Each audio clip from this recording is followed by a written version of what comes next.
Hey guys, so we got her done. Get her done. This trailer project. If you remember a few videos ago, we showed you a trailer we bought off a local buy and sell website, and we took the last weekend and gave her a little paint job and cleaned her up. It's kind of getting dark earlier now, but see the inside. Cleaned her up really good. And yeah, gave her a vacuum, just did a few things.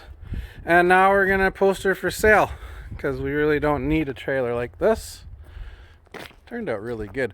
I'll link the first video at the end of this video, and hopefully we're done with trailers for a little while because we got a new old project coming back to the barn later on. I'm gonna make a video about, hopefully later on today.